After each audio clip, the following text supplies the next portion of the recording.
Celestial, nós te agradecemos for the great privilege of having relationships, pelo grande privilégio de termos relacionamentos, for the great light that you have shed upon your people, pela grande luz que o Senhor tem derramado sobre o seu povo, showing us what human nature is really like.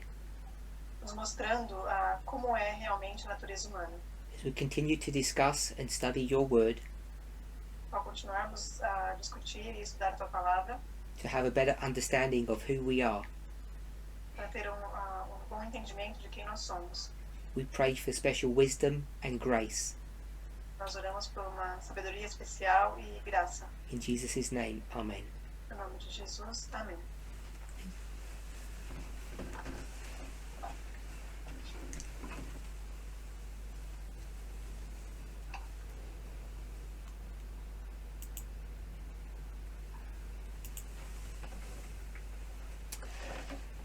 I keep on getting lots of more questions.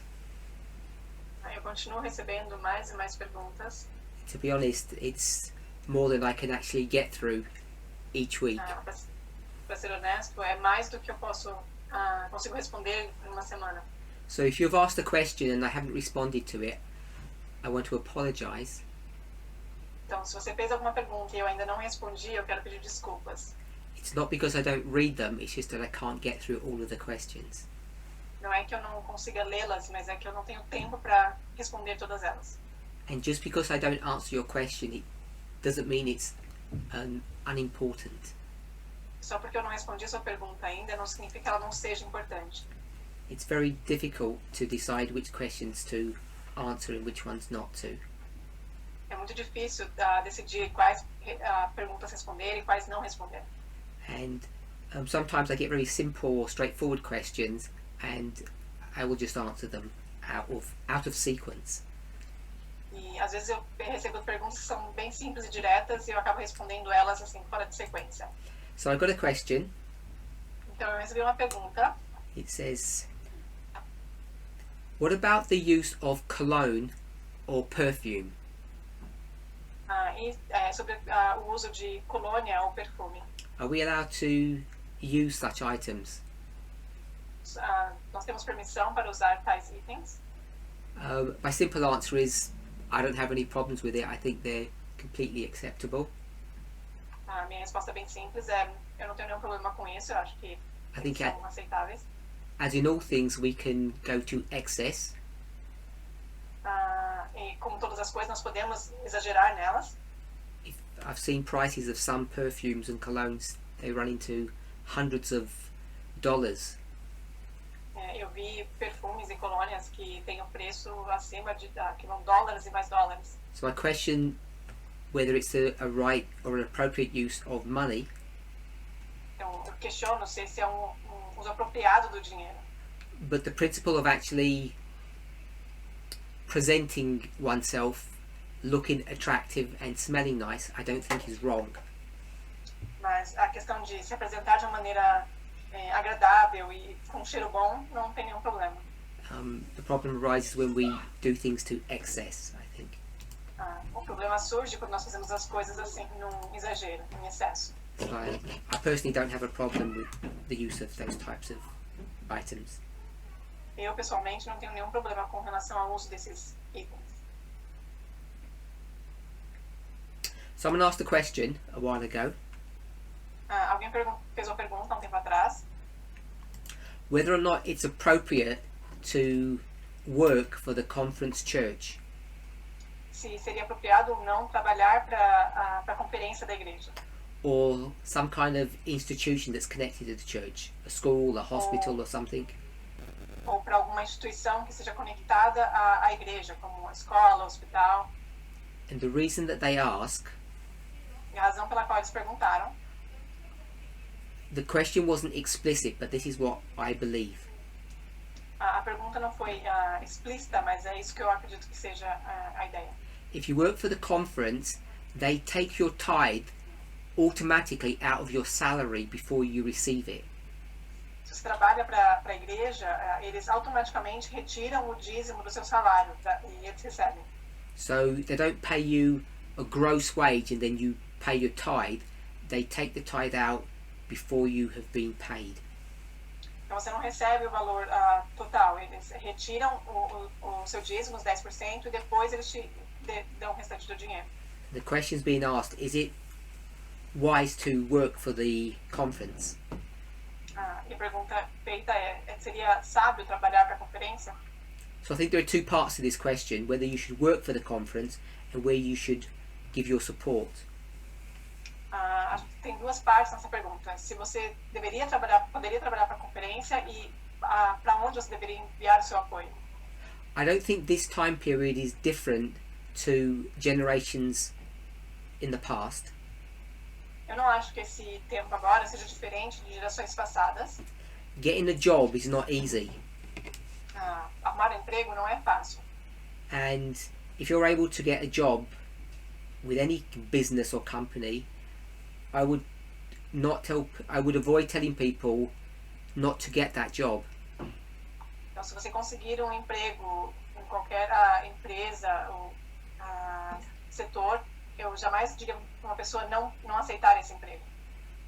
On the other hand, por outro lado, if you have a choice, I would think working for the conference structure is not the best idea. Se nós tivéssemos escolha, eu diria que trabalhar para a igreja da conferência não seria a melhor ideia. And my concerns would be different to the issue of the money point that this person brings up. E eu acho que o meu problema não seria exatamente a questão do dinheiro que essa pessoa está levantando na pergunta. So I think it's okay to work for the church if that's the only job you can find, but it's not the best, it's not ideal. Eu acho que não tem problema você trabalhar para a igreja, se esse for o único trabalho que você conseguir, mas eu não acho que seja o ideal. And I believe they do, I'm going to say it this way, force you to pay tithes to them because they automatically take it out of your salary. E eu acho que eles acabam te forçando a automaticamente pagar o dízimo para eles, porque eles tiram os seus salários antes de você receber. And I don't believe that's a proper giving of tithe when they do that. E eu não acho que essa é a maneira correta, uma oferta correta do dízimo quando eles fazem isso. By the way, the reason the church does that, they take your tithe out automatically. E a propósito, a razão pela qual a igreja retira o dízimo automaticamente is not because they're doing you a favor or trying to help you. Não é porque eles estão tentando fazer um favor para você e te ajudar.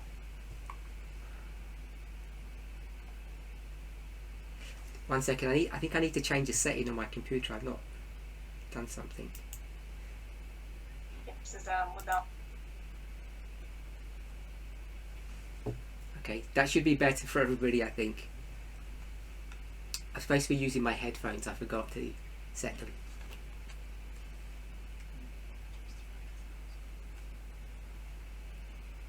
The reason why they take your tithe out directly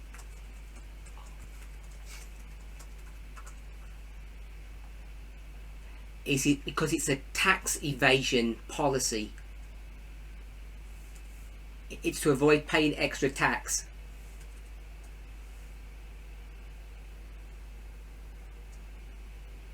It's a financial reason, it's not a moral reason.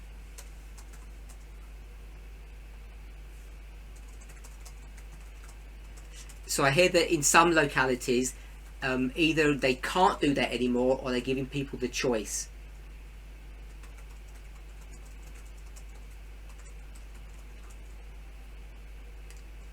So in some localities, they've either stopped doing that or they give you a choice nowadays.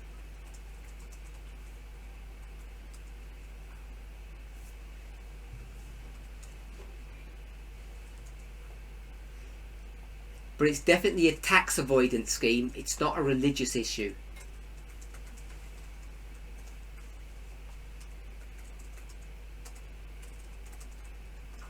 So I've been asked a few questions on finances.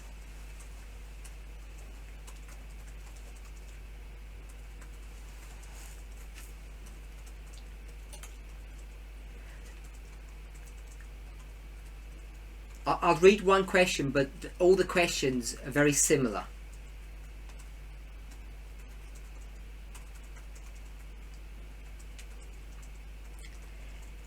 What is an appropriate way to manage funds between a couple?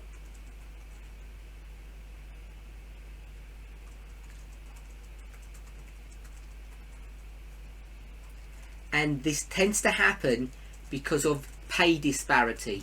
One person earns more than the other.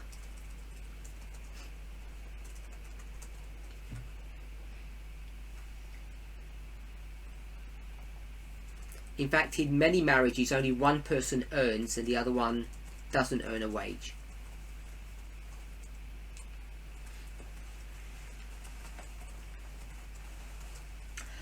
Before I answer this question, I want to just try to quickly go to another one, which is related.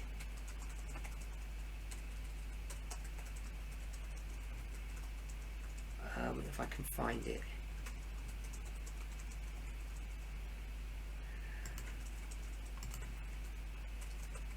Ah, yes, I found it.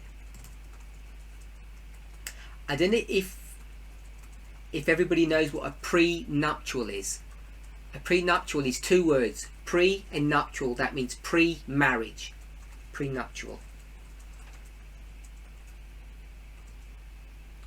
And essentially what it is a contract that you sign before you get married.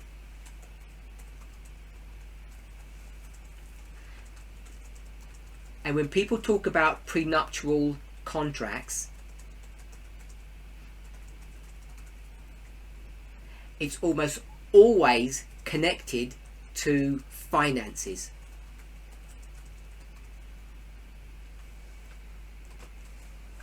I'm sure you're all aware. Perhaps people who are single may not be aware, but they should be warned.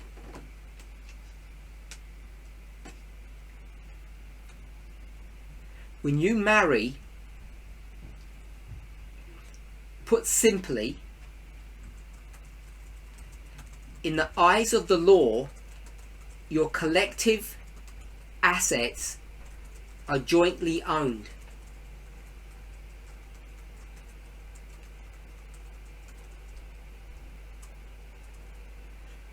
Whether that's money or whether that's material items. So that's the simple position, legally speaking.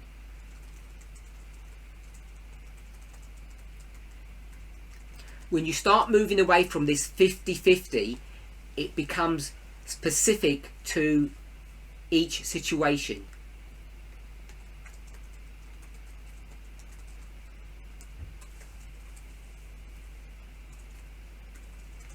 And in such situations, you need to find yourself a good lawyer.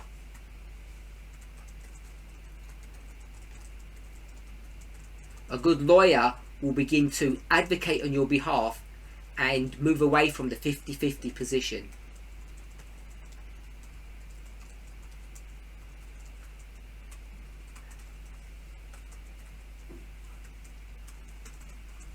So before you marry, if you, one of the partners, has some assets,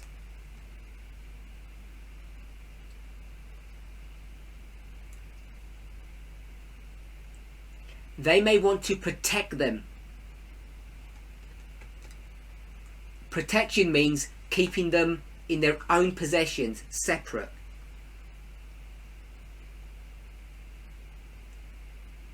So put simply, before you marry, you own $200,000.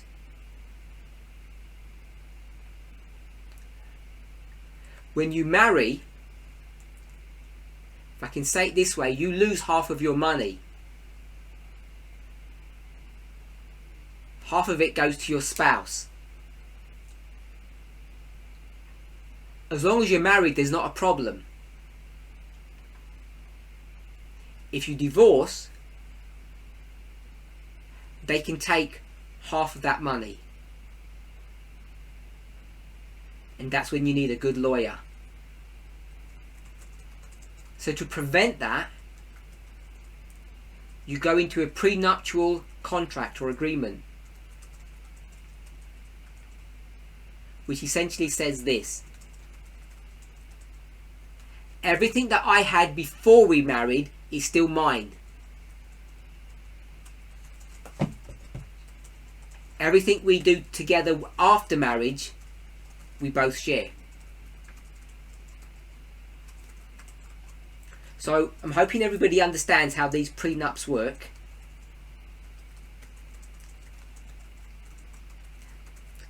I said money. It's not just 200,000 in the bank. That might sound like a lot of money to you, but it's actually not that much.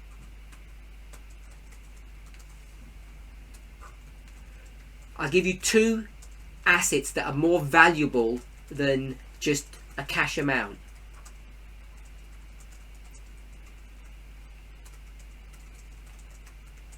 The first one is your pension. And the second one is if you have a house. Both tend to be much more valuable than cash assets.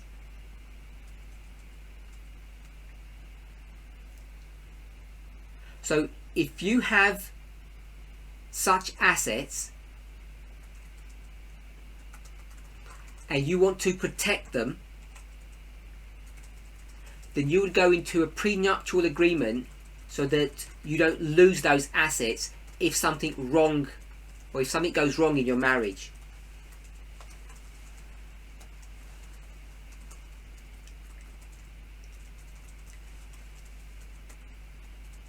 Now, as you can imagine, not many 20-year-olds own a $500,000 house.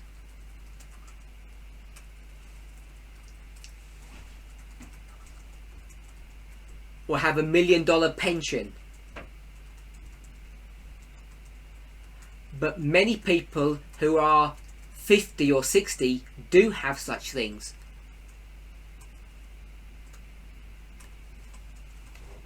We have an international audience, and for some of you, a $500,000 house sounds crazy.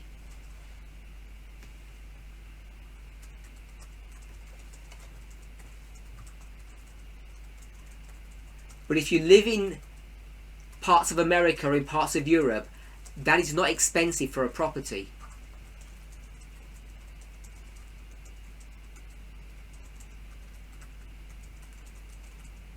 And $1 million pension, it's quite high, but it's not excessive.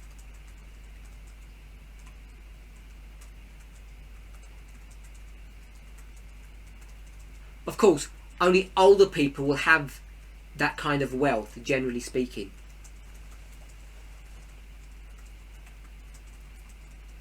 So prenuptials tend to be geared, or the people who are interested in them tend to be older people,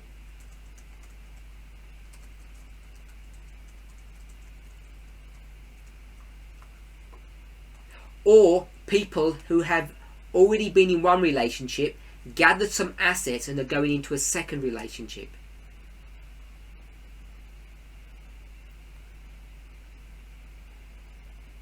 Divorcees. So they tend to be the people that would want to protect their assets. Now you might think, why would someone want to do that? The question that comes up when this issue is asked,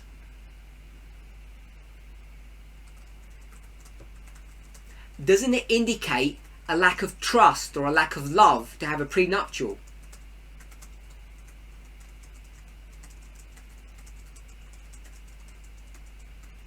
So people are already asking this question.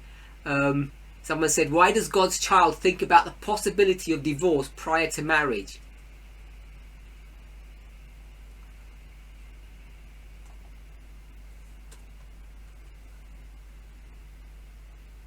So, as I say, we have an international audience and each country has their own legal system.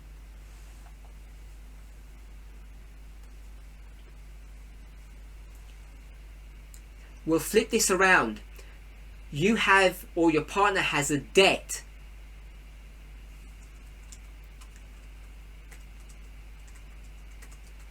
when you marry, does that debt get halved or shared between you?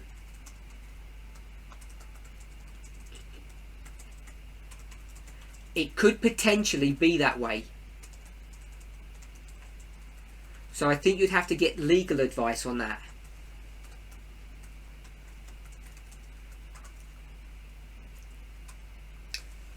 So someone's brought up one point which I think is one of the real important reasons for having a prenuptial.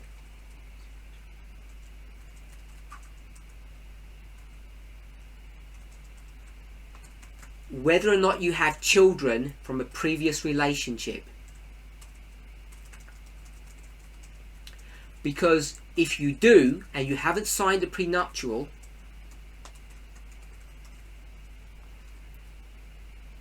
if in your thinking you were going to leave some of your assets as an inheritance to your children,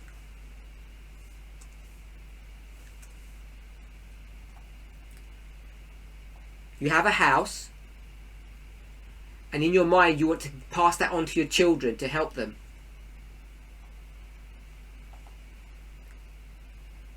If you marry without a prenuptial, they may lose half of that house to your current spouse.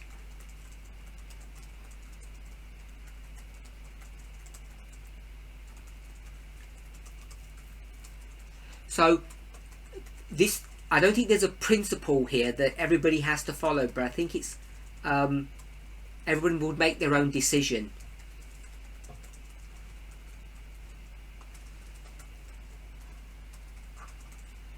So can only give you my thoughts on this. This is one of those questions where I don't think there is a right or a wrong answer.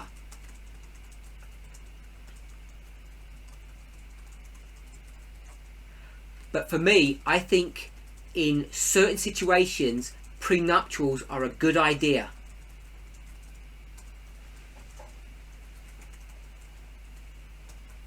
You know, over the past 10 years or so,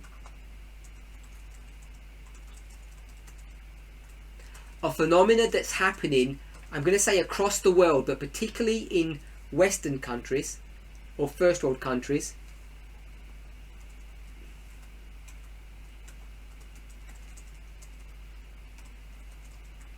is the legalization of homosexual marriage. Now, I was going to say the legalization of homosexual relationships, but that's slightly different.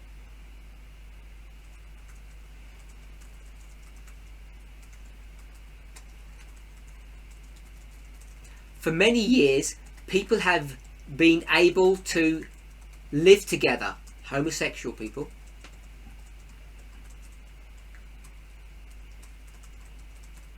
so the act of homosexuality itself has been decriminalized a long time ago in most countries.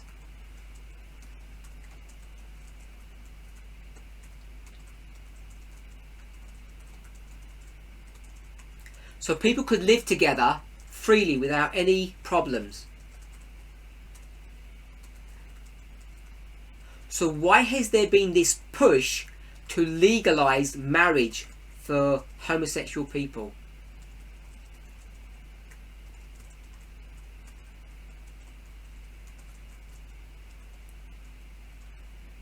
I'm sure for some people, they just wanted to have equal status.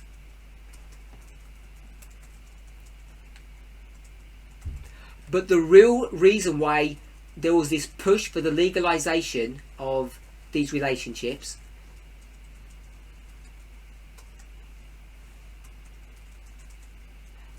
is because of tax issues and inheritance issues. Without marriage, many of your rights as an individual are not protected.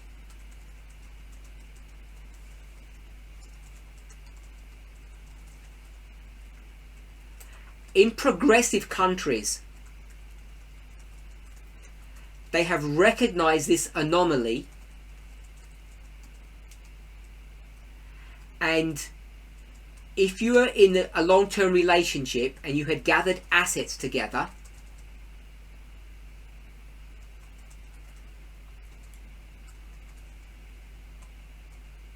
in more progressive countries, they will consider that relationship as though you were married.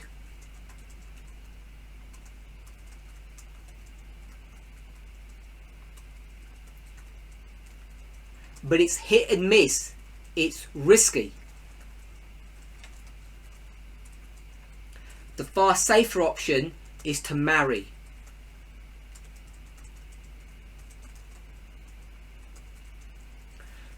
If you want to flip this round,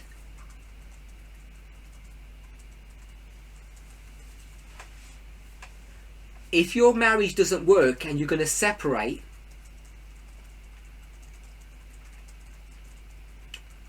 I think many people, I'm going to talk within our movement,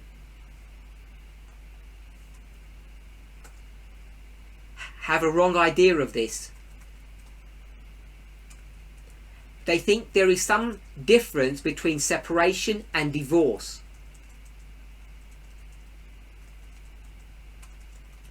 And in 99% of cases, if a couple have separated, I would recommend that they divorce.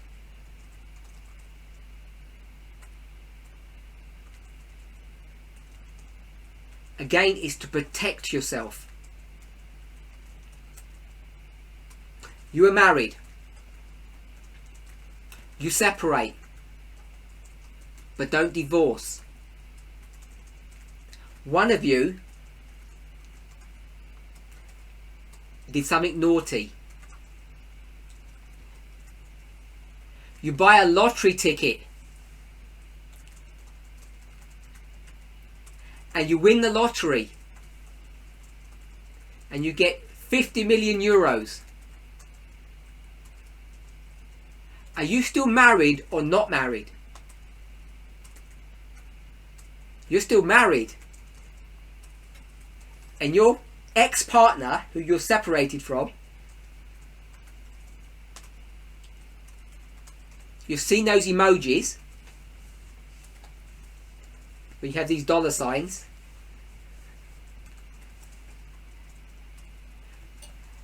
They can come after your money. As I say, each country has its own unique laws.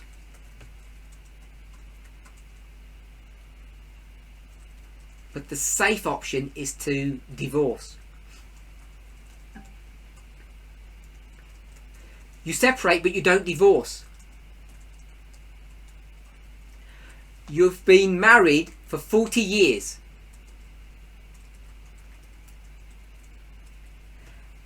Your husband got a good pension.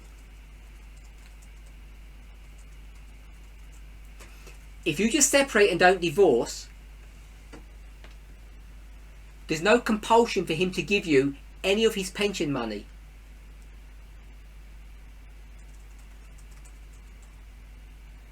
But if you divorce, then you can essentially go to court and take half of his pension, or that's simplistically, you take half of his pension.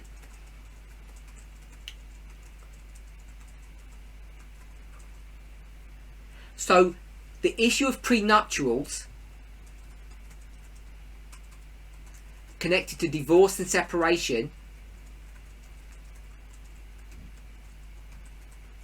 is a really important issue.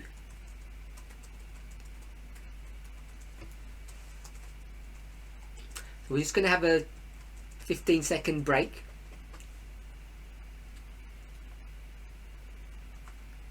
We're just swapping translators.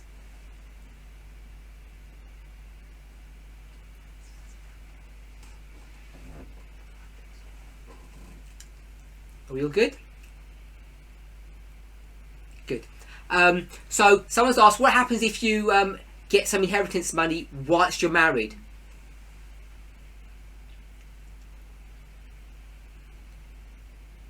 A pension is a 401k. That's That's 401k is a pension in the United States. It's the same thing, yes.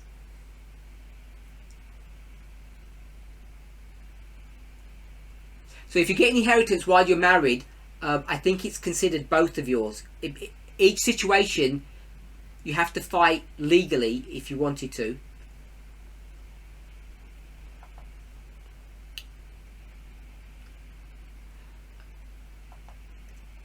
We're just looking at these things very simplistically.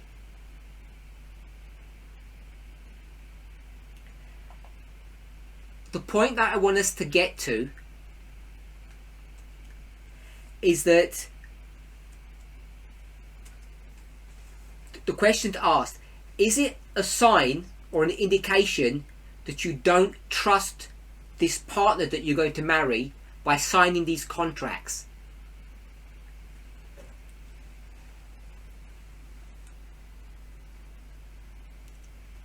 We're all Christians.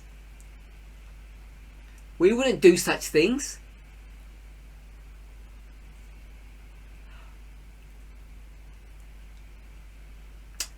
I'm just trying to choose a word that's not disrespectful. I failed. It's complete naivety. It's naivety to not seriously consider your financial situation.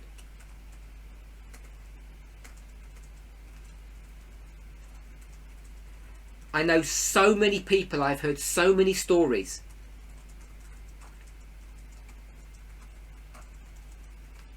that people have got into financial difficulties because they didn't plan things carefully.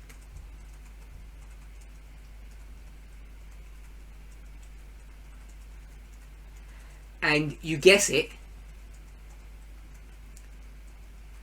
the person who almost always gets the bad end of the deal or the agreement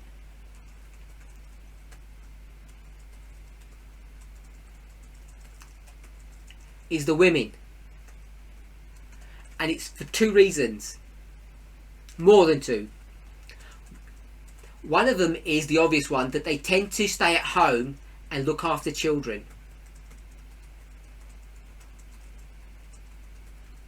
And the second one is they generally tend to be not as well educated.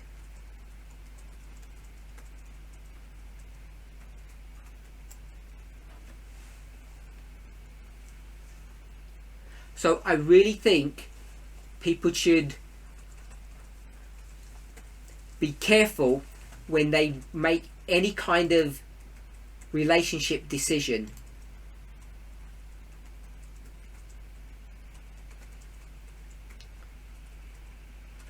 My thoughts are this. I don't think it's a lack of faith or a lack of love or a lack of commitment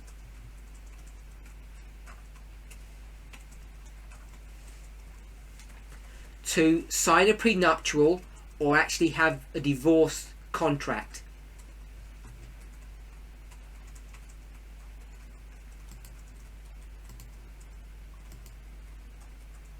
We none of us know what the future holds. And therefore we should be careful about protecting ourselves.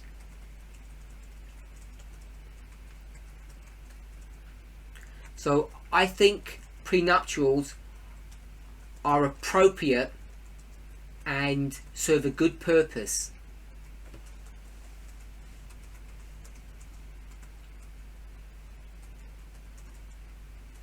Just in the same way that a will does. Just in the same way that divorce is better than separation.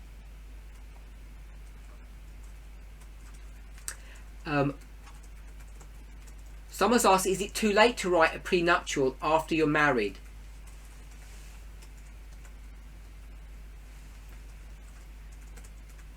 I think you'd have to get legal advice, but probably not.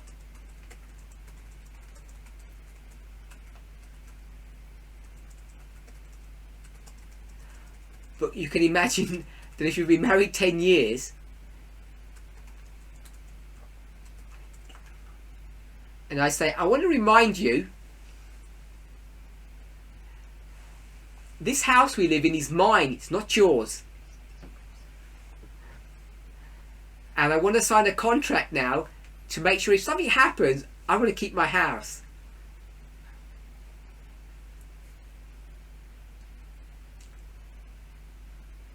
It can probably be done legally. I'm not sure how it would come across emotionally or within your, what feelings that would generate.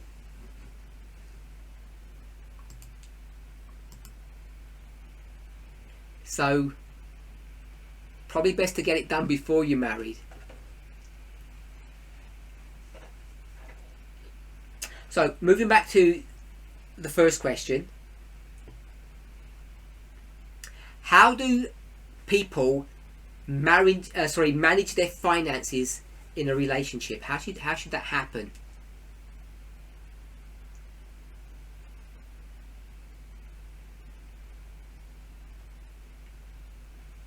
Oh, before we get that, someone's asked a question. You already had a house before you marry. What could you do?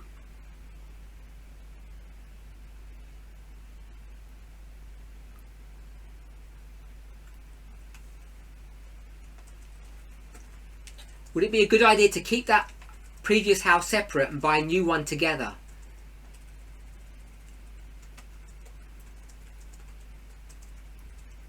I think that is a reasonable way to move forward. It's not, I don't think it's inappropriate.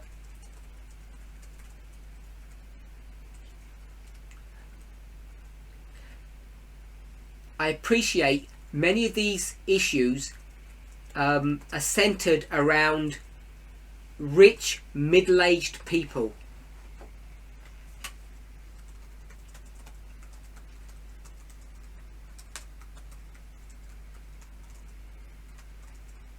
If you're under 30, this is your first marriage, it's unlikely that you'll have these kind of problems.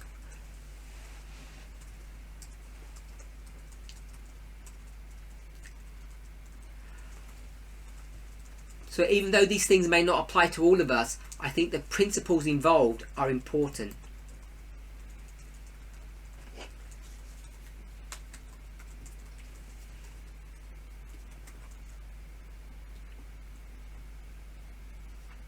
Now, I am aware, fully aware,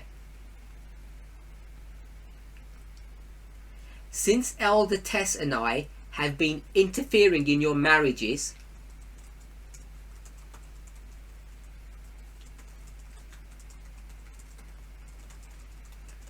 whether it's your present marriages or your future ones,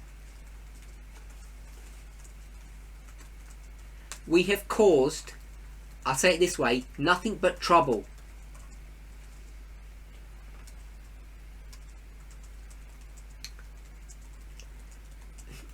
Is it a sin to marry someone because they're wealthy?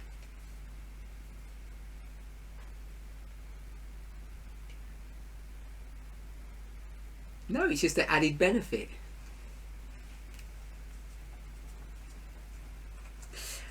I forgot my original question. I've got to stop answering these chat questions. Since we've got involved in your marriages, we've caused nothing but problems.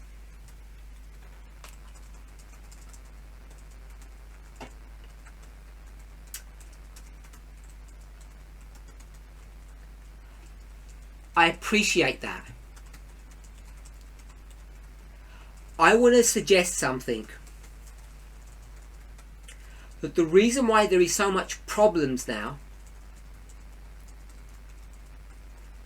is because, if I can use a borrowed term, there's been a great awakening.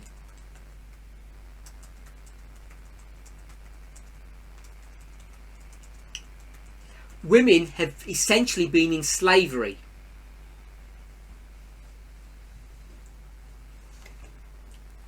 That means I'm going to guess half of you are women in this group. Therefore, over 100 of you have been in slavery.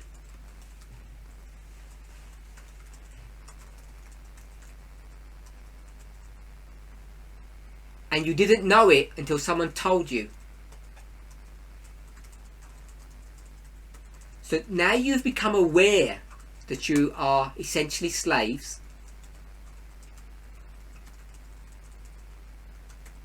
And then you've been told that you shouldn't be slaves, you should fight for your rights.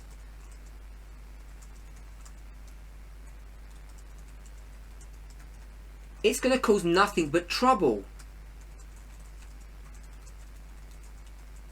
Because the men are going to argue the following. Before you came along, my slave wife was happy. And if you point out the fact that she was a slave, it doesn't seem to make any difference.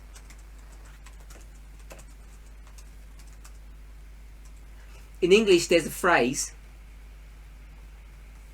It says, ignorance is bliss. Bliss means happiness.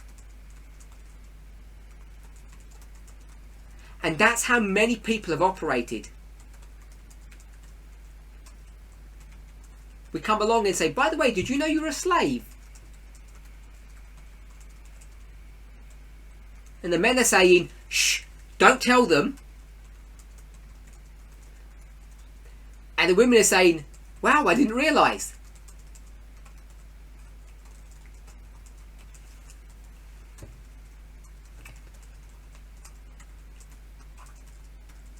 So,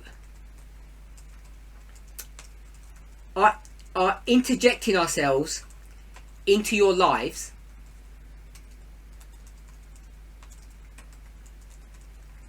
let me put it another way. It's not us, it's this message.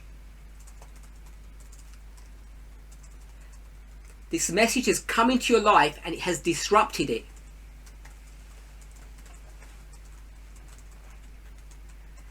And many people don't like it.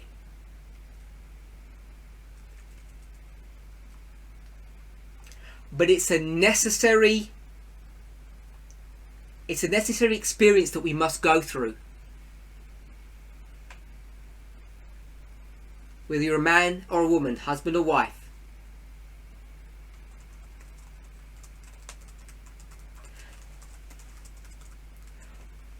Connected to this issue,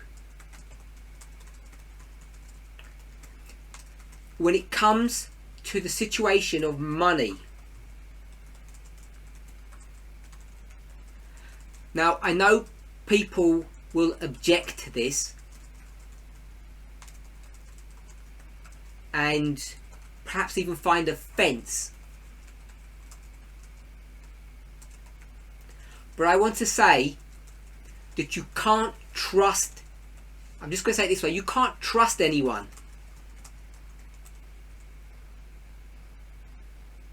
You have to consider your own situation, your own needs.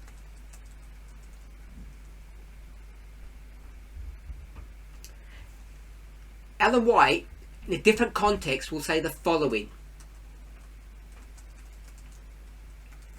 It's not an Ellen White quote or anything. You need to save money for a rainy day or a difficult situation. That's not a spirit of prophecy concept. Everyone knows that. But she says that's a good idea. You should save for a rainy day, a difficult time. And I want us to understand what I'm talking about currently is that same principle.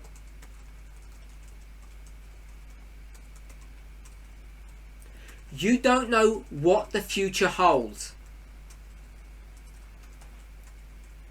If you're a woman, you may have married a monster.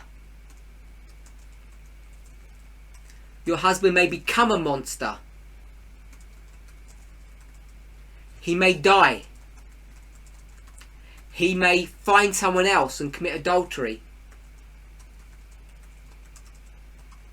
He may be wonderful, but you just drift apart.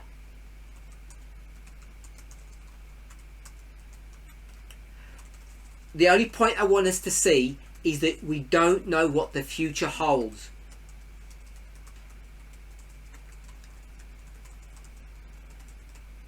We'll call it this rainy day.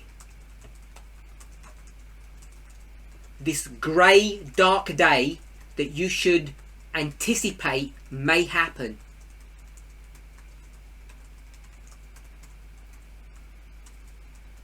And far too many, I'm going to say women, ignore this.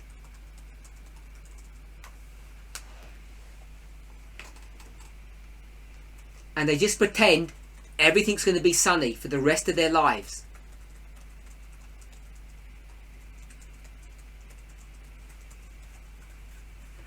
Unfortunately, the reality is that it's not like that. Expect the unexpected.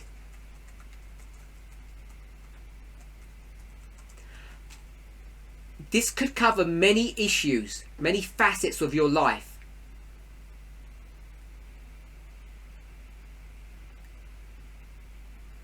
But the one I'm speaking about is money. Now, whilst I believe in trust, you should trust one another when it comes to finances.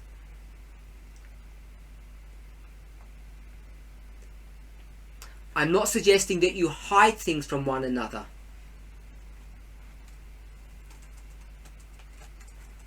But just connected to the issue of money is the following.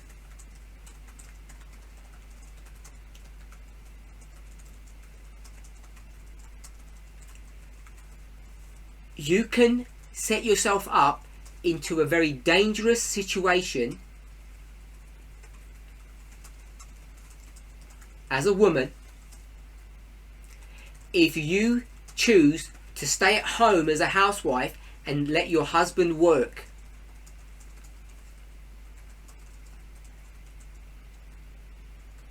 Because if that rainy day happens, you will find yourself in a very difficult situation. Now, this is not a study on how to bring up children.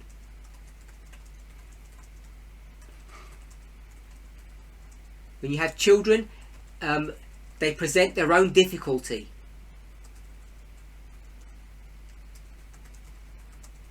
So, even though the issue is related, we need to put that point to one side.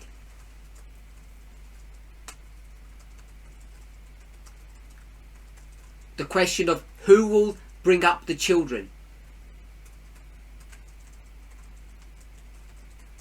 So ignore that for the moment. I would suggest it's vital that every woman is first educated and maintains her education as she goes through life.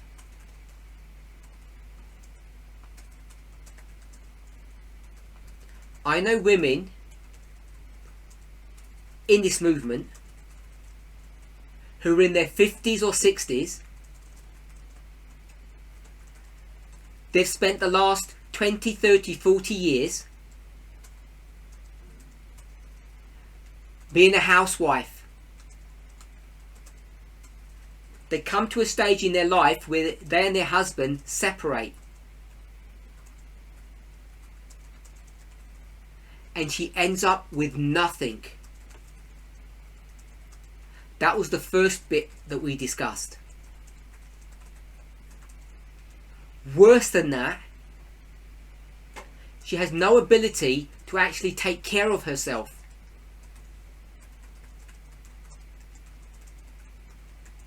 She's unemployable unless she gets a really low paying job. But today, even they are difficult to get.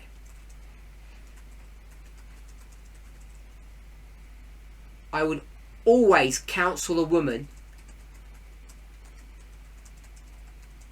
before marriage, preferably,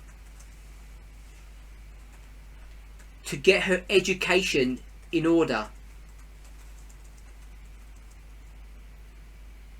Have a proper job, a career, and then as she goes through life, to maintain her education, her ability to be employable.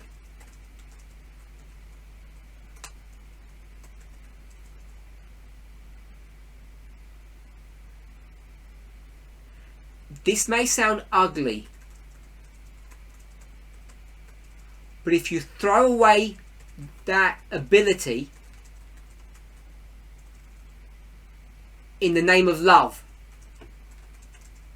I trust my husband, he would never do anything to me. Don't do this literally. But ring me and I'll give you the names of all the sisters that you could speak to.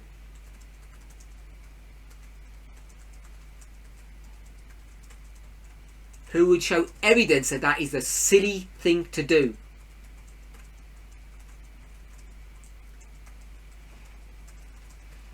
Don't ring me, I'm not going to give any names.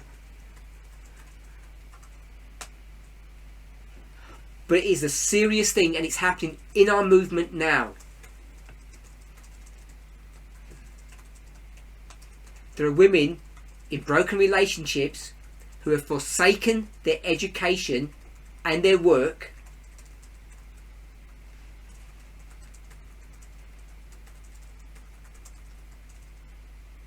to take care of the family, and after decades of sacrifice they find themselves now with no family, no relationship and no job opportunity.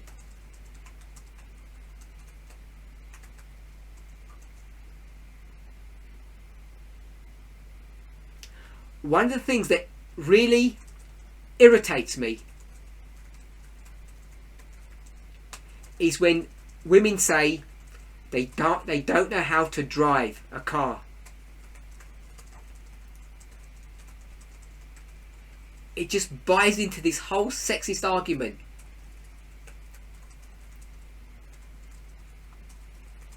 Every woman should know how to drive a vehicle. It's essential. It's wrong to rely upon your husband and say, why do I need to marry? I have a chauffeur.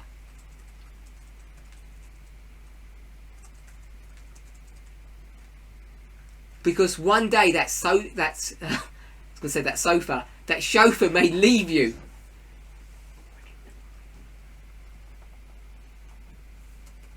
So as someone has rightly pointed out, Ellen White talks about this principle.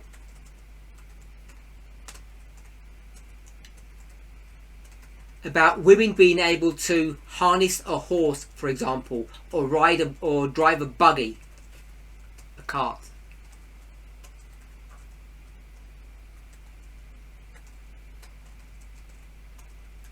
So as people are pointing out, these are not just crazy ideas that I have.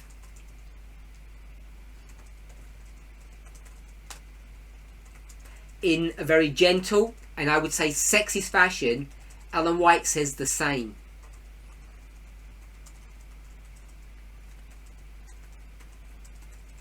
So when it comes to how do you share finances,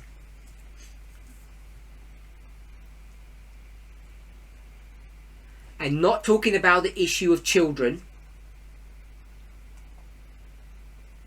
I'm saying that women should maintain their employability.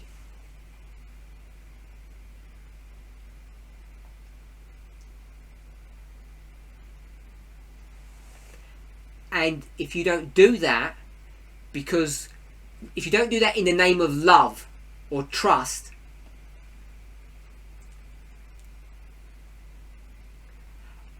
I would use a different word. Not trust, but naivety. You set yourselves up in a very dangerous situation.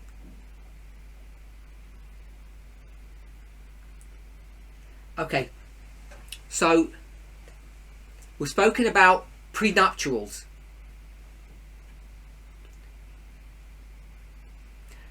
We've spoken about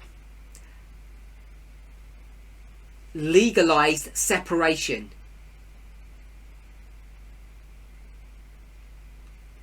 Called divorce. We've spoken about the legalized joining of two people, which is marriage.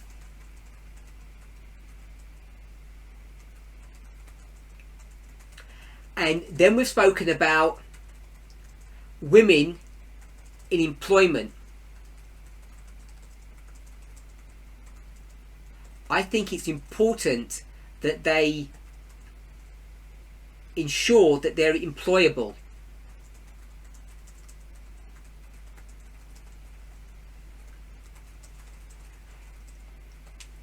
Not everybody is the same. But if you're of a mindset, if you're a business type of a person,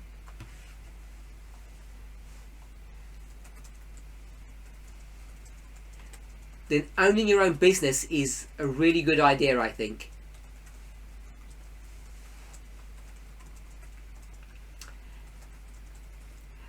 Men are just generally scared of women, period.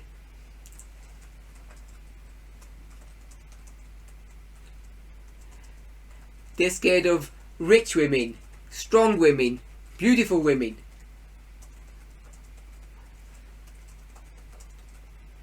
Because men have this idea that they need to suppress and control women.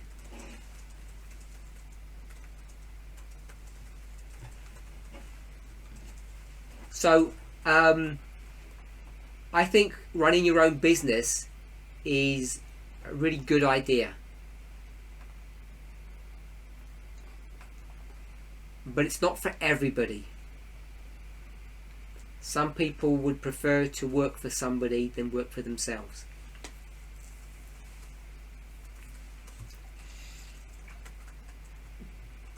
But it does introduce this important point.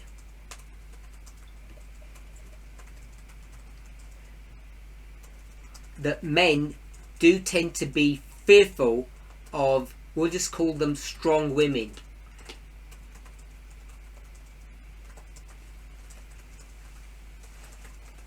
Okay, so we've spoken about prenuptials, we've spoken about the legalization in relationships of marriage and divorce.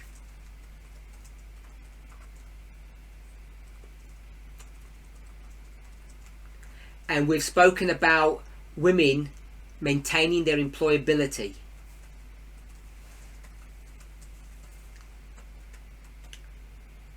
So, a connected point to all of this is the management of money when you're married.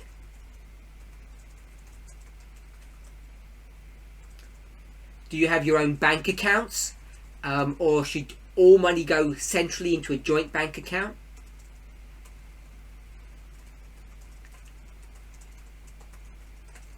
So I think questions like this, there's no one set answer.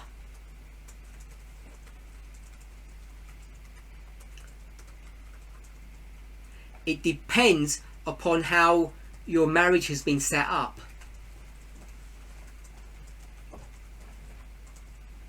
So if we said we both have our same separate bank accounts,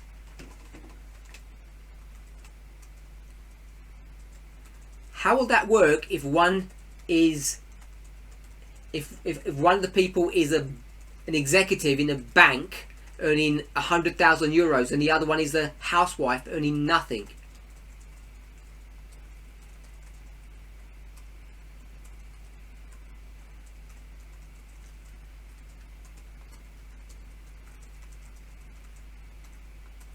Separate bank accounts don't work that way.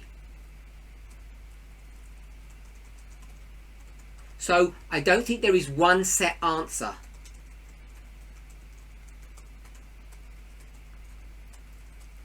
I think there has to be trust.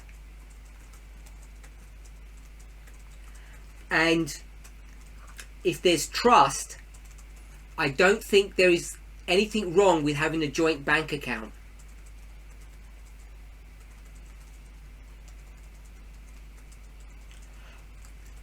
To me, the real difficulty when it comes to joint bank account or money management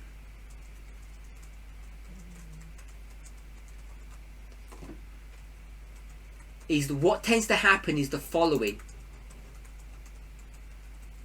The person who earns the money seems to think that they own the money.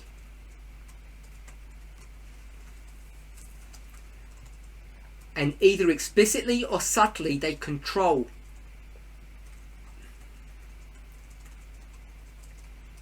And I've seen it so often. It's really bad.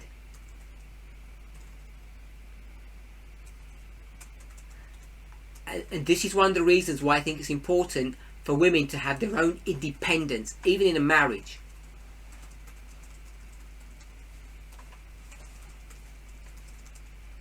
So we're not talking about that dynamic. We're talking about a dynamic where there is a disparity in wages.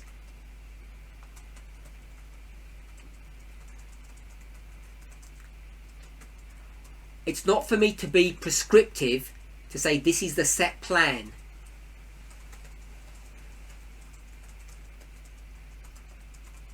You can go to financial counsellors as you can marriage counsellors who help you to navigate your way through such problems.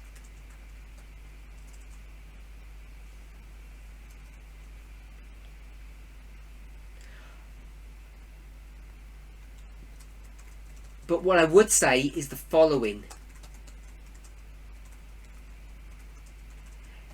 For a marriage to work properly,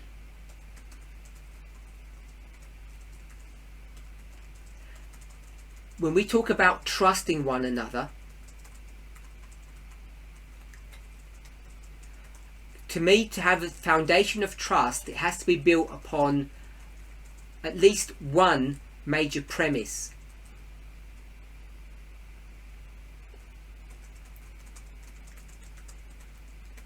That the money that's earned is not owned, does not belong to the person who earned it.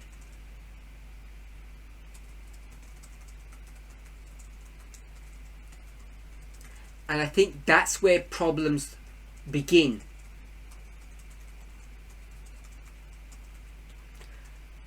Think of the following scenario. Husband earns 1,000 euros a month. Wife earns nothing. They need to give 100 euros tithe a month. 1,000 euros, 100 euros tithe. Who decides where that tithe goes to? The husband who earned the money or the wife who didn't earn the money?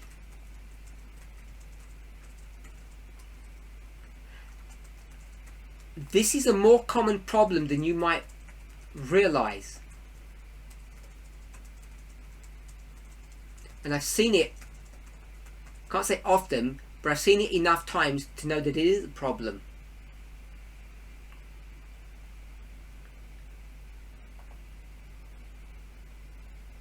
I'm hoping we can all see how wrong it is for the wage earner to think that they can control where that tithe goes just because they earned it.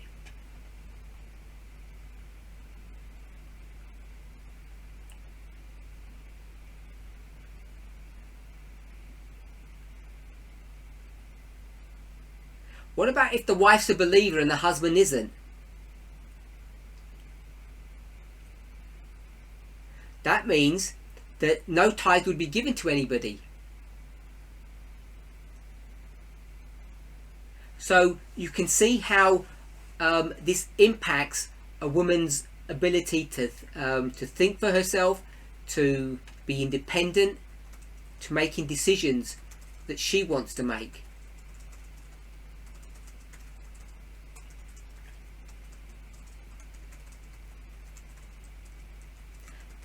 Now, I think there are ways to deal with this issue.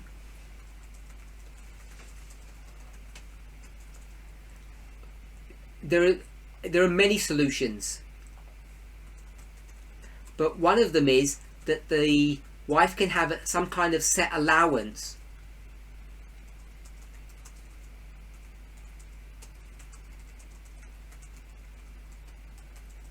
that she can use freely to pay for things, whether it's the household allowance or just personal money for herself.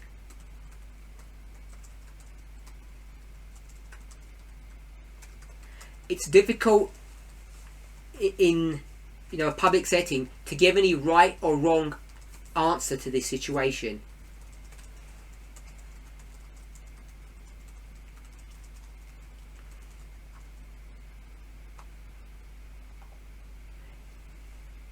If we were going to go to the most perfect, heavenly, ideal model,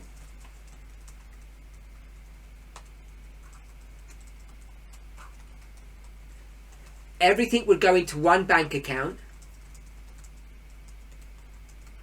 and the husband and wife would consider that to be the family's money,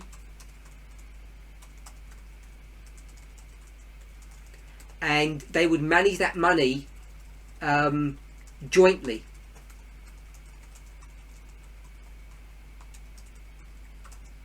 Openly and honestly trusting one another. But unfortunately, most marriages don't work in that ideal situation.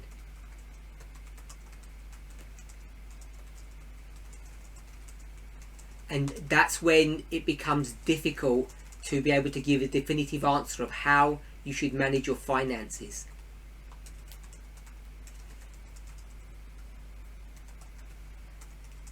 I don't think it's appropriate for me to say, oh, you should just open your own bank account.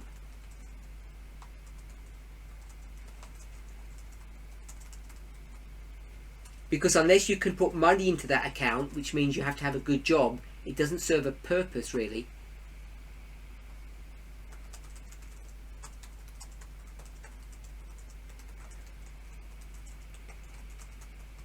Which is why I said that it's really good for women to have their own independent source of income.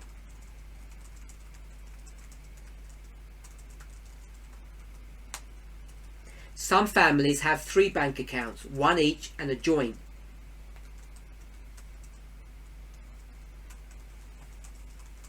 And in such a situation, both couples would put a certain amount into the joint bank account and use that to run the family.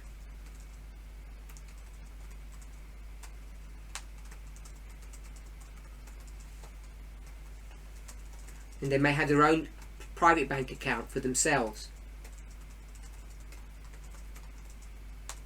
If you went for such an option, I'm not suggesting that they should be private.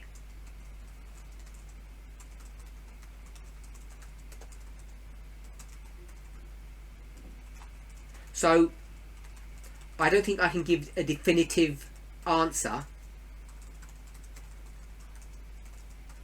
to how you should manage your finances. Some people might think giving the wife an allowance controls her.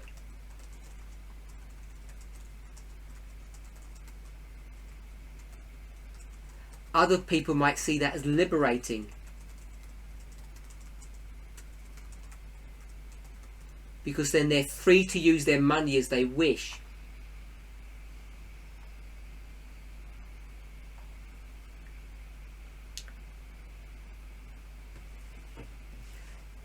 one thing I should have mentioned is that a wife should plan and manage her own finances and her own pension.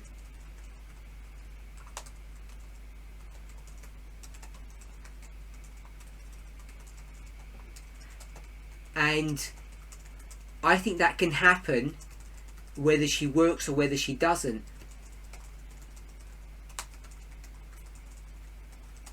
In most families, if the husband works and the wife doesn't, they'll end up having one pension which is in the name of the husband.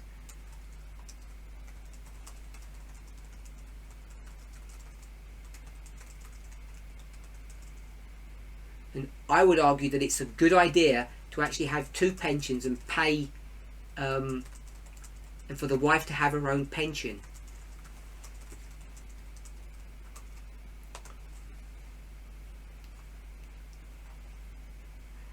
I'm sure all of you accountants out there know the problem with that.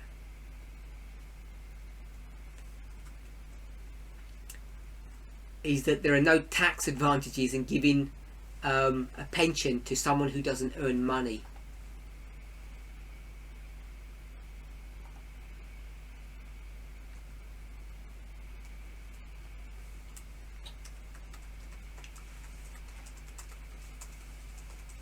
In many situations, we know that all of this talk is meaningless.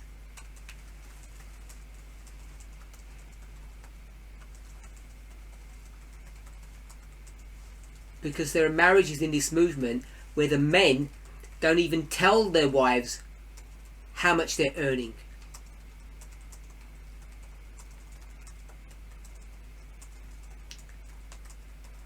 The women aren't even given an allowance to buy anything. It's all controlled by the men. It's not for me to tell you what to do in such a situation.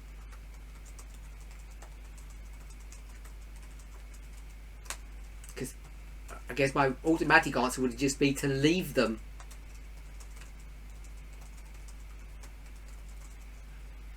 And stop being abused. But often women aren't able to do that because they're in what I call a poverty trap.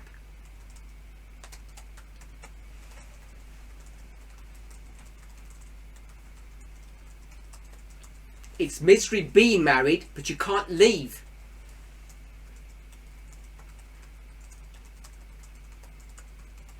Because leaving your marriage makes your financial situation worse than it is in marriage.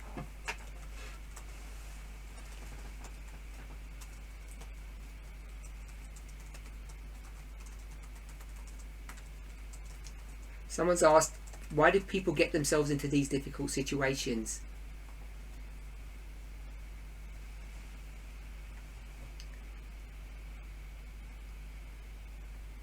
I guess it seems a good idea at the time.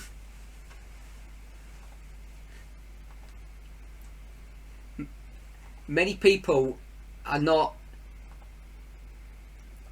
just don't think things through. They're too trusting.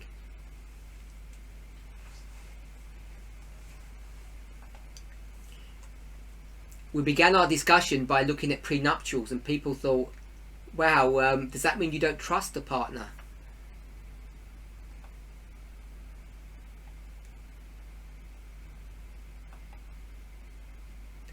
And now the whole conversation's turned around and people are saying, why do people even get into this mess?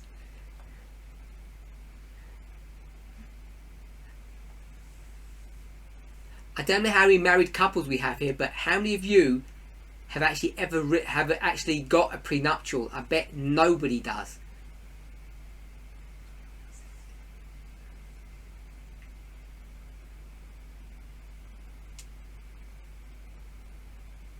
Ah, one person has. Good.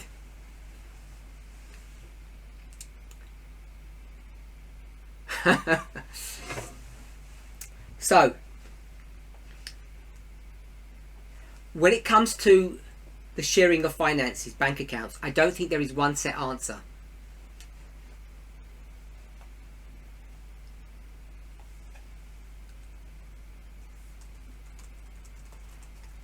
I think it's a very difficult situation because women, they tend to be at a disadvantage.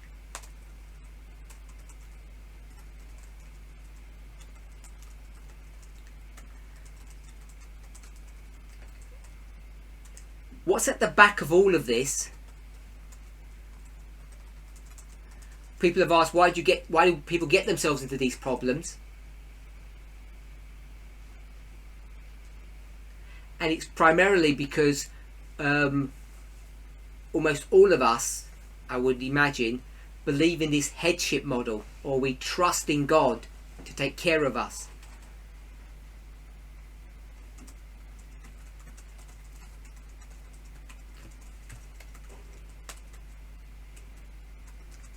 And all this talk that I'm doing now just speaks of mistrust or lack of trust. You need to trust in God. You need to trust in the marriage institution, in your vows.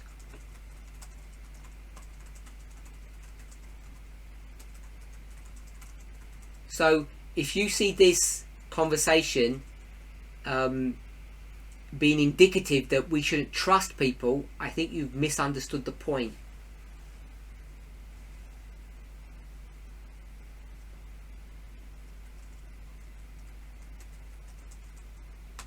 I might venture to say I'm not persuaded that you have a right model or image of God.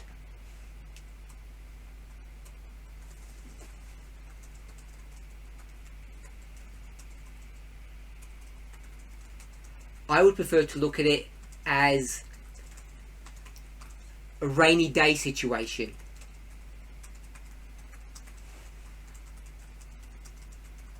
Remember, the rain and the sunshine fall upon the good and the wicked.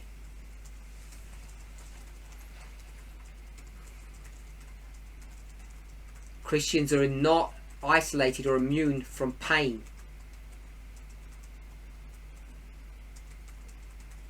If you don't know that, just contact someone in the movement, your next door neighbour, and you ask them and you'll see.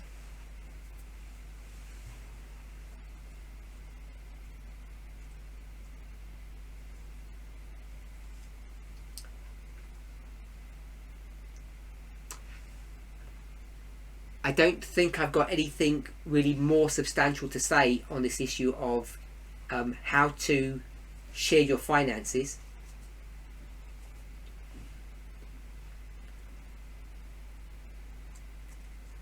I think the ideal situation where you have a joint bank account, and it doesn't matter who earns and it all goes in there, is a good ideal to strive for.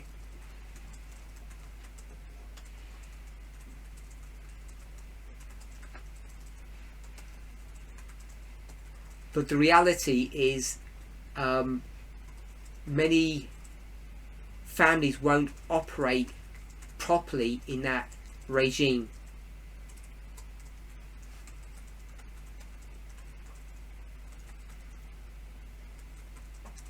And there's no point me in saying go to the other extreme, have your own separate bank accounts and manage your own money separately.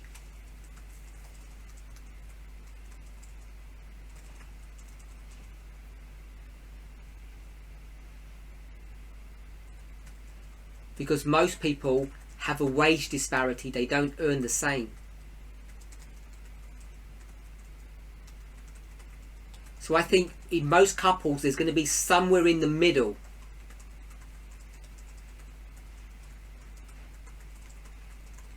As I say, the two extremes are a joint bank account with complete open trust,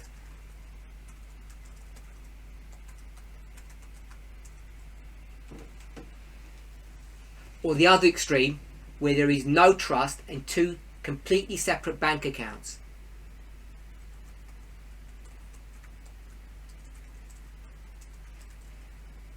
I think most couples in the real world will be somewhere in the middle.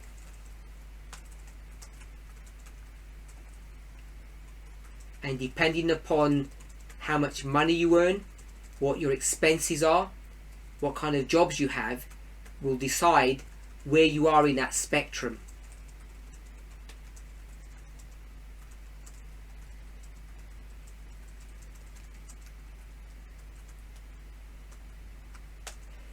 Each couple can define or make up their own path, their own way.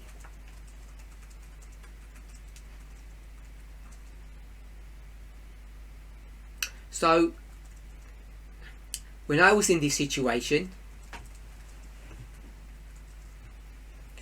the way we ran our finances was that we had two accounts.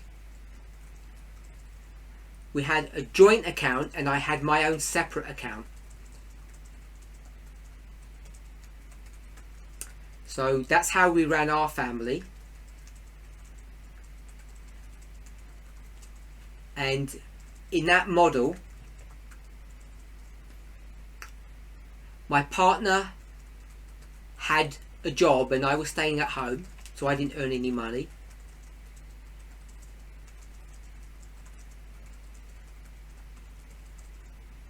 Her wages went into the joint bank account,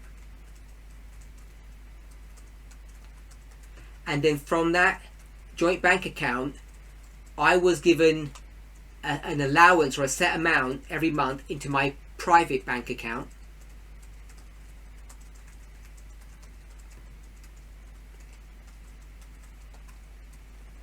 And from that private bank account, I ran all the household expenses.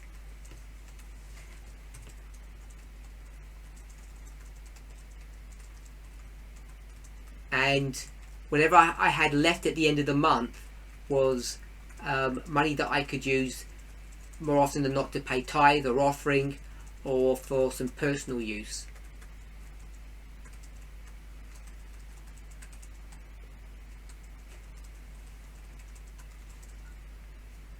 And that worked well for us for many years. When it was the other way round and I was working and my partner was at home,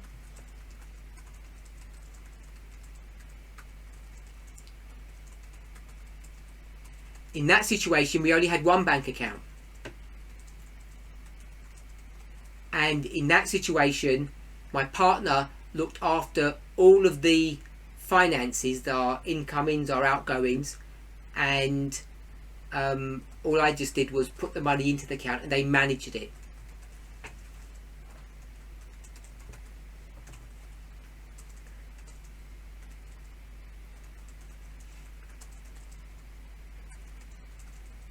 So I've experienced things from both ways. When I was the main, in English they call it the main breadwinner, and another situation where my spouse was.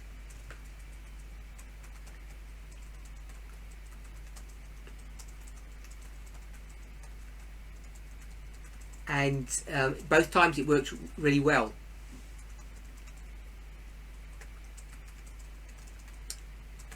Okay, so I've answered those few questions as best as I could.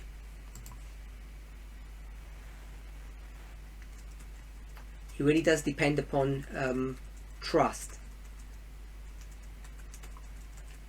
So I've got one question. This is one I've answered already, but someone had a second or a follow-on question.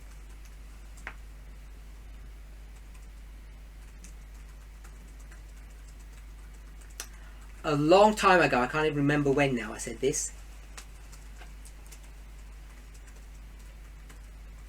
I said that sex or intimacy is like a parable.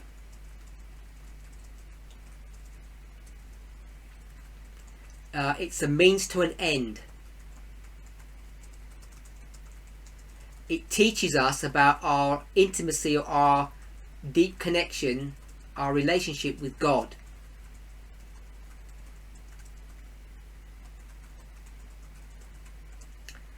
And then I said it's also not a parable. It's just fun. It's just pure pleasure.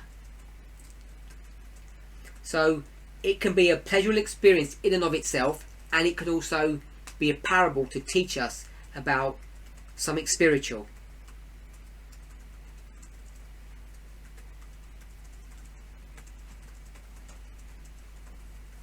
So the questioner has used that argument to ask something further.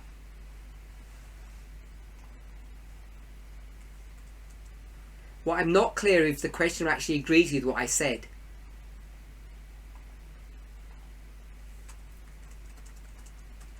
But the questioner goes on to ask the following. If this applies to intimacy, that it can be a parable and not a parable, are there other things in our life experience that have this same idea?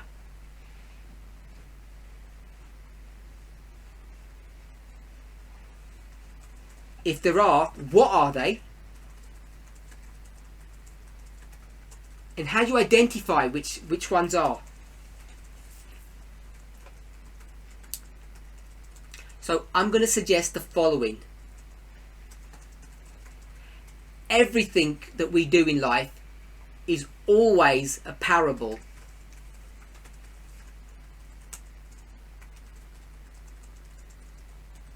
I don't know if you...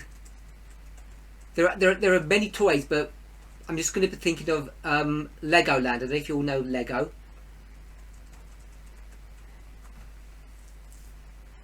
Sometimes they have software programs now, not by Lego but by other companies.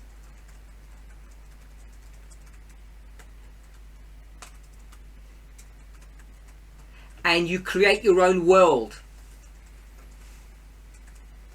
Now these worlds that you create are a reflection of the real world that we live in.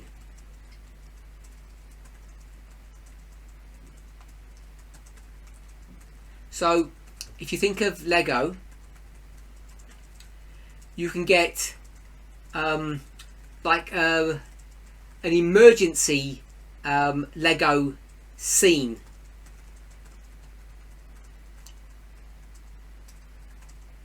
Police station, fire station.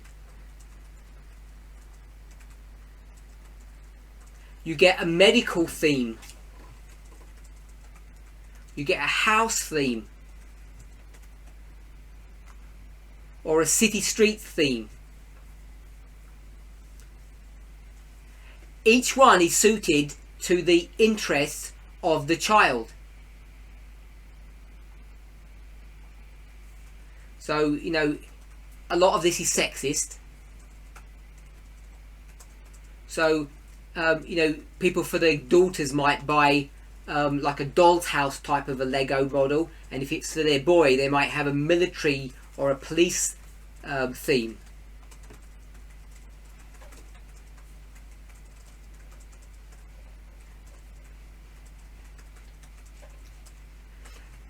The only thing I'm trying to point out is the following. You buy the Lego model connected to the mind of the child, what they're interested in.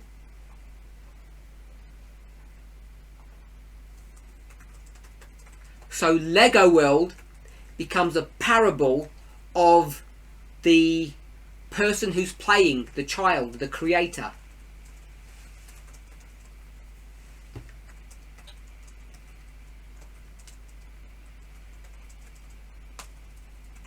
Sex, food, work, play.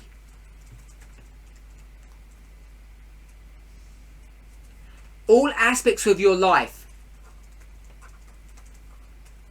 are just parables of the master creator. We're just like a Lego world to God.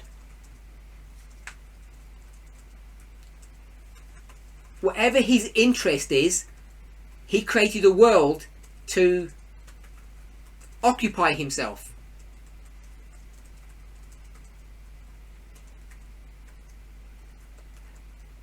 So I think not only is intimacy, but everything in our lives is all a parable.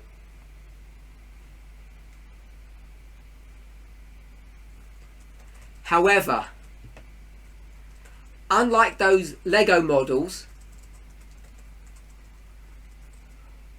we're able to think and learn.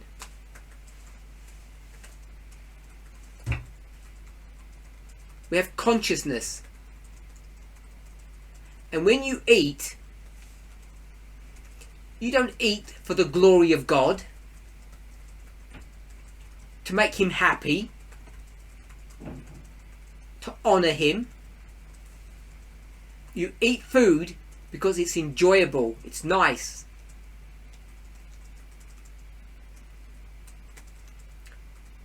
You work. You should get a career that you enjoy doing.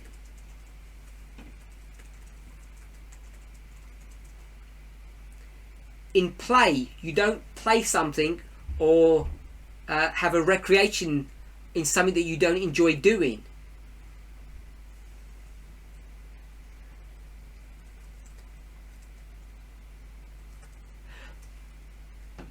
You've probably heard this term, agriculture is the ABC of education.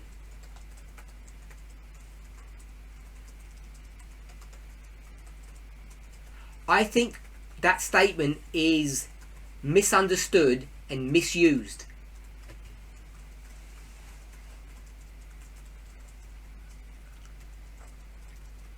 It would indicate that every other profession is second rate, is not as good.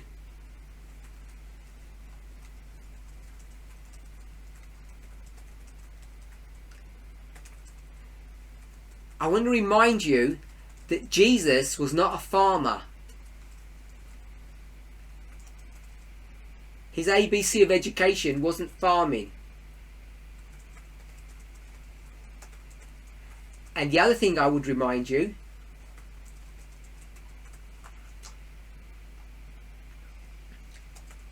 when we think about the ABC of agriculture, we think about growing plants.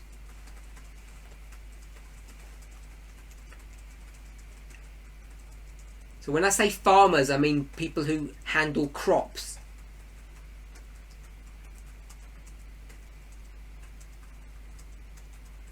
And if that education was so good, how comes the first farmer was a murderer?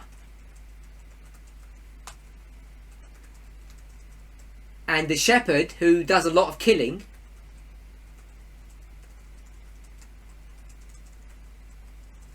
he was a good person. So this idea of agriculture being the ABC of everything is just not true.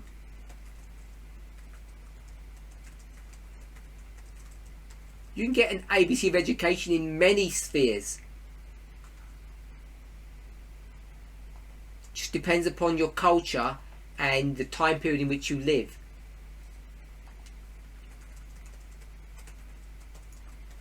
In fact, if you go to biblical models about creation,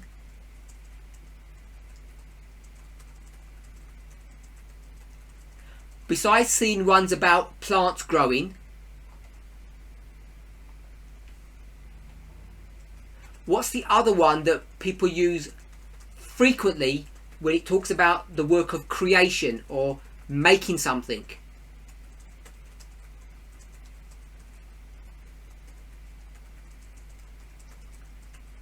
The one I'm thinking of, because no one's said anything. Oh, someone has. Yes, good. The potter. Good. That's got nothing to do with the agriculture, and it tells you how things are created.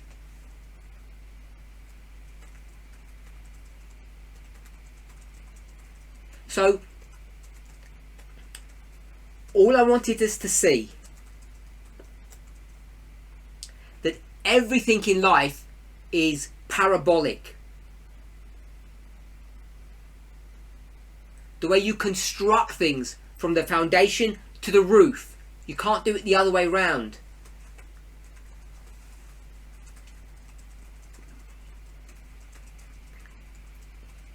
And whilst everything is a parable,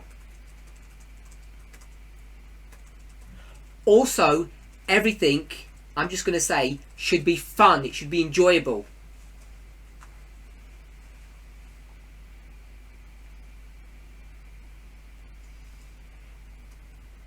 Hopefully you'll understand the parable.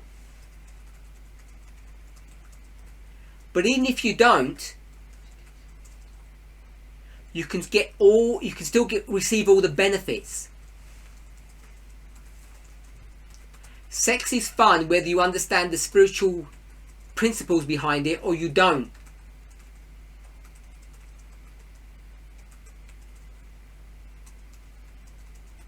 As is food, as is work.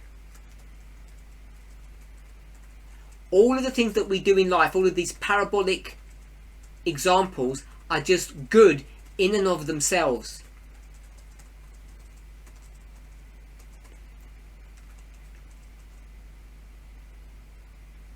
So you don't have to learn anything about God in them,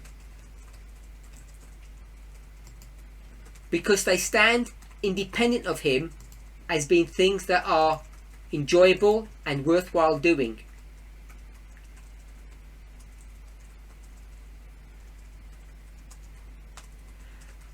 That's the beauty or the magnet of the glory of God.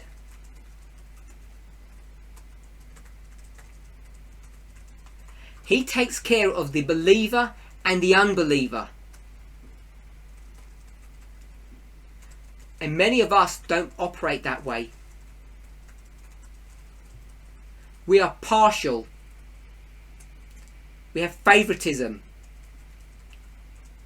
And God doesn't. God deals with everybody the same. So even if you don't understand what the parable is, even if you don't understand that there is a parable, you can still get through life and have a good time.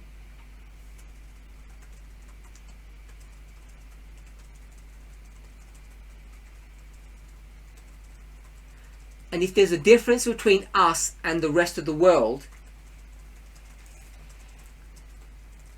it would be that. It doesn't mean that we have more fun than them. Or less. The difference between us and the rest of the world is not that we don't do the same things, because we all enjoy the same gifts.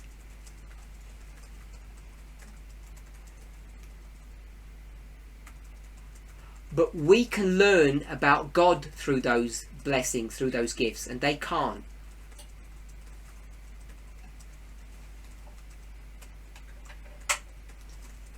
And rather than calling us special, that's what makes us different.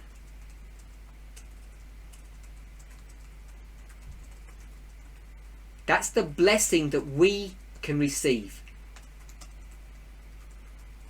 That we see God through all aspects of our lives.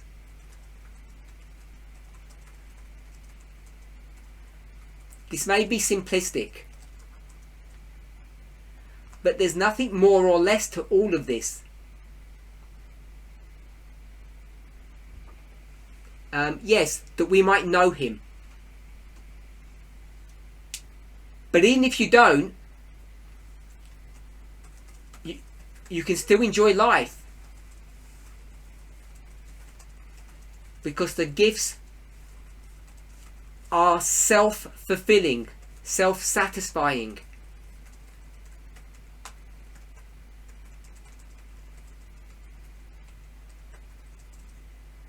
At least in this life. And that's why you can see, we'll call them Gentiles, can have so much enjoyment in life.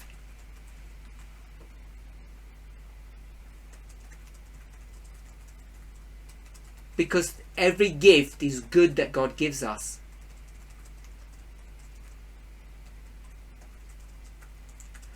So someone said, well, what's the benefit of being a believer? I would turn this on its head. The problem with being a believer is this. That we think some of those gifts are withheld from us.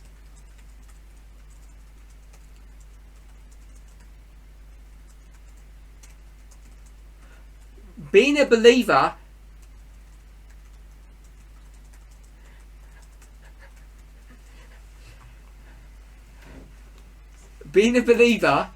is it's not a restriction. The Bible says every good gift. So that's one thing I want to mention, that we have no restrictions given to us. None. We just can't abuse the gifts.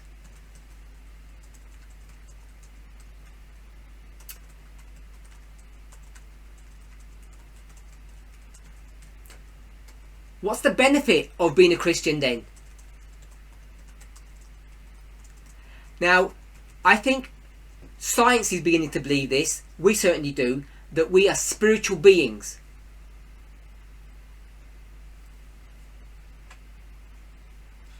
It's well recognized that meditation, whatever that may be, meditation is beneficial to human beings.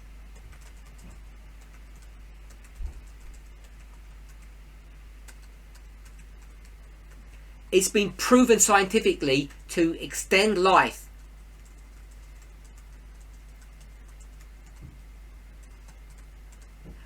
Not only to extend life, but to add quality to your life. We might call it meditation. We might call it prayer. The new term is mindfulness.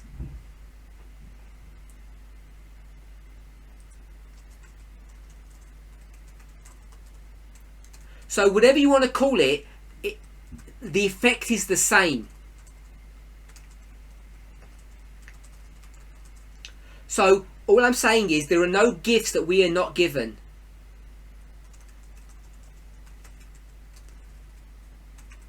So what's the benefit of being a believer? I would say the one simple thing is this. We'll say two. The big one is the following. When you die, there's something afterwards.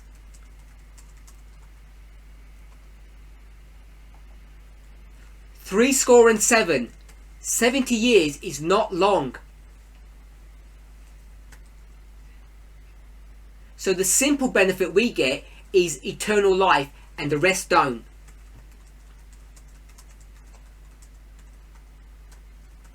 So I think that's one of the real fundamental differences that what we have through these parables that others don't.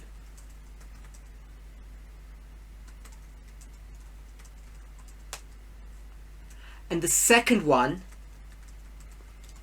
because we are spiritual beings, is that we can reap some extra benefits through these gifts, even in the present.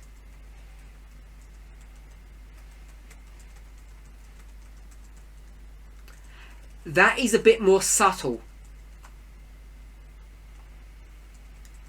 And sometimes it's not so obvious of what the real benefits are because you don't feel the benefits.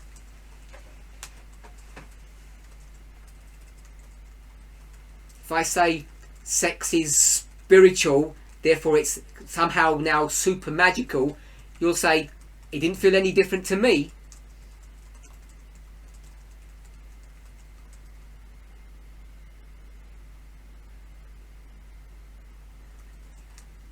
And I'm saying all food is given by God, it's a gift.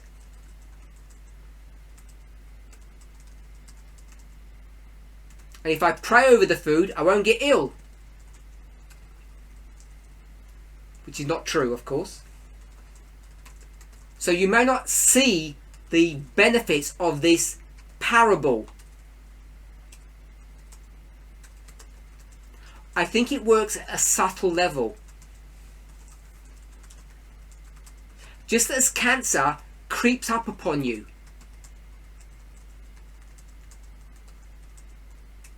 You get cancer 10, 20 years before, and this tumour grows until it becomes a problem.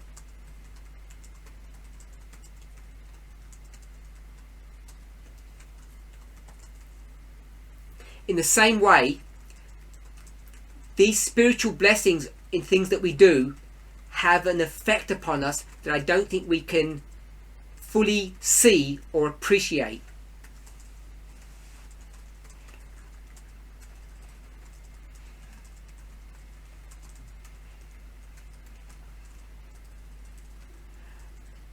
We'll just call it the mystery of godliness.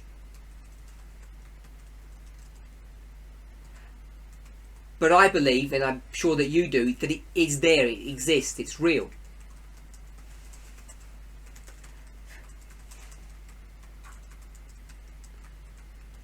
So let me summarize. Everything is a parable. But even if you don't know that, you can still enjoy everything. Because all gifts from God are good. If you do understand the parable, you learn about the Creator God, you end up getting a ticket for the afterlife.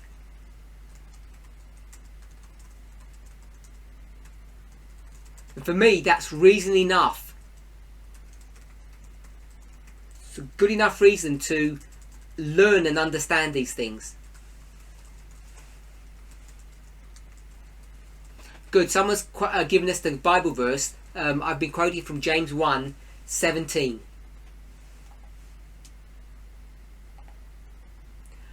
Every good gift, every perfect gift is from above.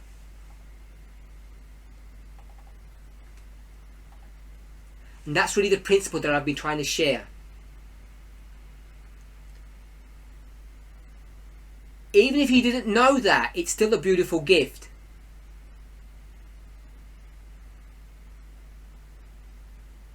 You still reap all the benefits. But if you do know that it comes from God,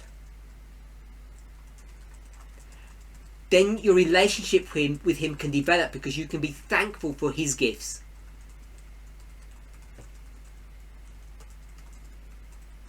Yes, as someone said, we can appreciate what he's doing for us.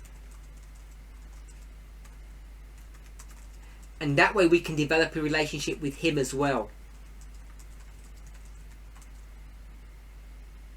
In closing, I want to say this last point. For me,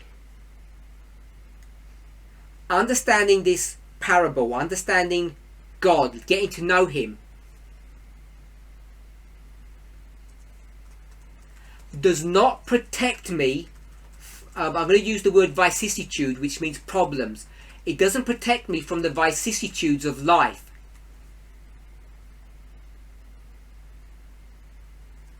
Someone's going to get hurt. Accidents happen. Christians have problems. Having this connection with God does not protect you from them. It doesn't put you in a bubble.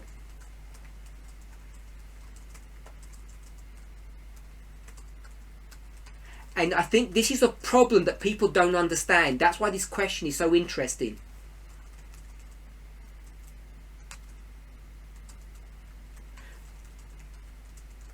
Being a Christian will not protect you from harm.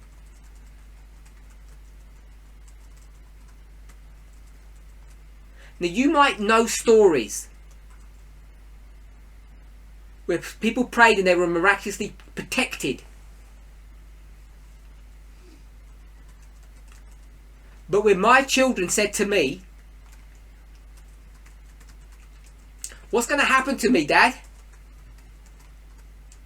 Will I be safe? Will you be able to keep me safe?" As in Desire of Ages chapter 5. Both me, and God the Father When our two sons asked that question, the answer was no.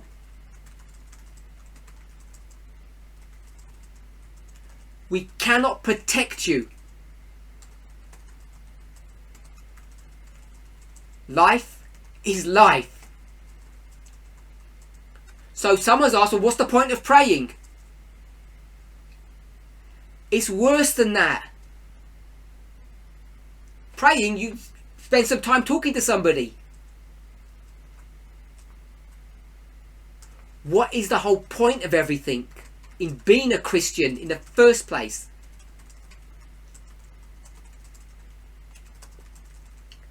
If there's no benefit in this life,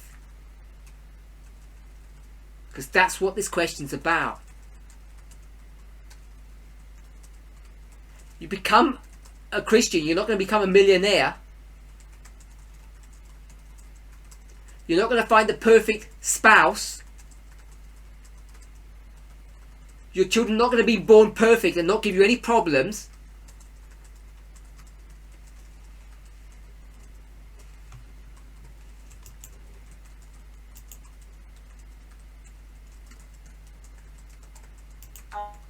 So the question is, what's the benefit?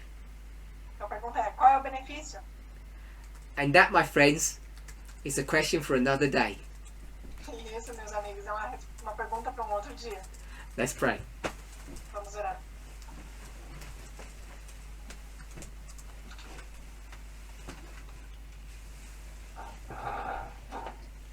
Our Heavenly Father, we thank you.